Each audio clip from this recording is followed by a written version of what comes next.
Captain Midnight. This video is brought to you by Brilliant and contains spoilers for Man and The Wasp. Since the release of Blade and the first X-Men film in the late 90s, and possibly even before that, there's been this narrative from entertainment news sources and critics that superhero fatigue is right around the corner, whether way back around the release of Spider-Man 3 or even recently with Deadpool 2. There always seems to be this strange assumption that superhero films, despite their incredible and, judging from this year, increasing success, is a genre that's close to death's door, and that general audiences will just get sick of them any day now. Now, I think this risk is a little overstated, but I also think it's something that Marvel Studios thinks about a lot. Through hiring exciting offbeat directors like they did for Thor Ragnarok and the Guardians films, and finding fresher spins on the genre, they managed to stay one step ahead of getting stale, and a huge part of that has always been charm. Not that every MCU film is a laugh riot or anything, but the studio always tries to infuse their movies with a certain amount of knowing humor, leaning and expanding on the heavily improvised style that Jon Favreau brought to the first Iron Man. Ant-Man and the Wasp is probably the best example of this, because more than any of Marvel's franchises, Ant-Man gets by on lighthearted charm more than anything else. And the movie is charming. It's fairly funny, filled with likable actors giving fun but not exactly challenging performances. And I think that's all it was ever really supposed to be. As so many commenters and critics have said, it's a funny little adventure after the darkness of Infinity War. I get that, although it does seem to be forgetting that Infinity War was actually a really funny movie in its own right. Here's the thing though, charm can only get you so far. There also has to be at least some level of competent plot or character-driven storytelling. Without that, your movie is just gonna run out of steam. A few hundred yards away, Giant Man's amazing cybernetic helmet picks up the frantic impulses from the Wasp's battle. And for me, the moment where that happened in Ant-Man and the Wasp came near the end. So let's go over it. Michelle Pfeiffer's character Janet Van Dyne has been rescued from the quantum realm. Ghost, the film's kinda sorta villain, fails at a last minute attempt to transfer Janet's quantum energy to herself. Without that energy, Ghost is going to die. But if she had succeeded, it's pretty unlikely that Janet would have survived. Now, it may sound a little convoluted spelled out like this, but it's actually the kind of tough moral choice that I really love in a good superhero story.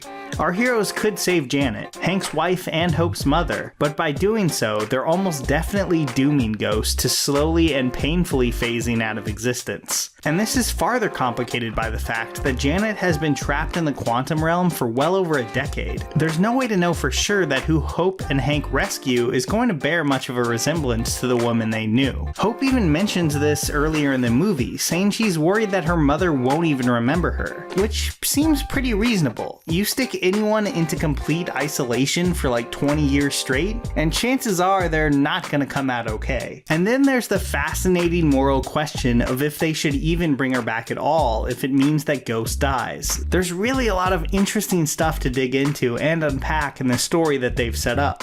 So what do they do with it? How do they resolve this great sci-fi premise? Alright, so let's talk about that scene. In it, Janet Van Dyne, who is apparently completely fine after years in this isolated and trippy quantum realm, immediately walks up to Ghost, touches her face, and transfers her energy to her. Both characters are just fine, and there really was no need for all that fighting or moral uncertainty. Then they all team up against Boyd from Justified just to put a neat bow on things. Okay, look, first off, let me just say that in YouTube movie criticism these days, I think there's too much talk of so-called plot holes and logical fallacies. This is a superhero movie, like I don't need it to make perfect logical sense or anything. As long as the characters' journeys are compelling and earned, I'm okay with some leaps in logic. But this isn't a plot hole. This is straight up lazy writing. Over the course of the movie, we've been shown Ghost's pain, her tragic backstory, her anger, and her uneasy alliance with Lawrence Fishburne's character. The film made sure to get us invested in her struggle. But once the moment comes where hard choices need to be made between the life of Ghost and the life of Janet Van Dyne, the script takes the easiest way out possible, robbing us, in my opinion, of a much deeper and more compelling story. The signals come from Anthony Stark's factory. Follow me!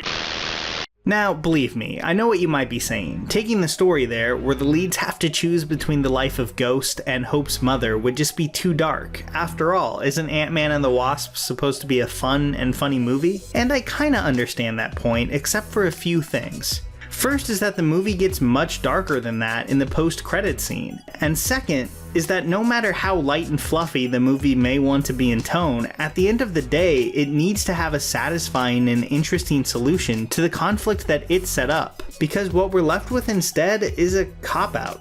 And that's pretty disappointing. This video probably sounds pretty harsh, and compared to some of my videos on some other recent MCU movies, it kind of is, because they've been on a real hot streak lately. It's not that I hated the movie or thought that it needed to be really dark.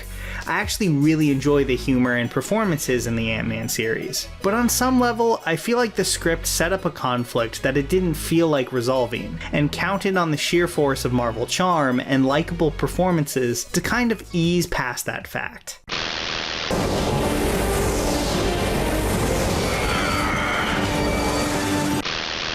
One of the cornerstones of the superhero genre is the theme of sacrifice. Sure, the plot mechanics of the actual story may be super unrealistic, but these stories work best when at the core of them, there's a tough and grounded moral choice for our heroes to make. Ant-Man and the Wasp set up a really promising one, but in one single scene, show that it didn't want to follow through. And for me at least, that's the one big letdown here. I mean, on the other hand, at least Michael Pena was great in it. Anyway, another thing you may have noticed about Ant-Man and the Wasp is how often they say the word quantum, to the point where Scott even jokes about it.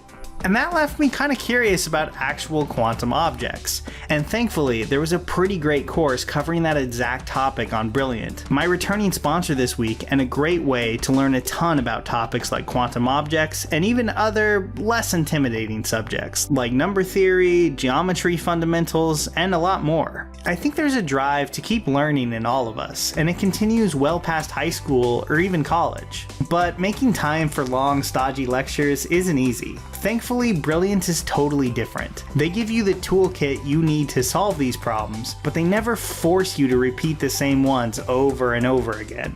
I know for me, when I get stuck on a script for the channel, I'll often log into Brilliant and just mess around and solve some fun logic or probability questions, which puts me in a really different mindset and helps me think in a different way. Not to mention solving them is just super satisfying. So to support the channel and learn more about Brilliant, go to brilliant.org/midnight and sign up for free. Oh, also the first 200 people that go to that link will get 20% off the annual premium subscription, which is a pretty great deal. So if you're interested, make sure to check out that link in the video description or pinned comment below.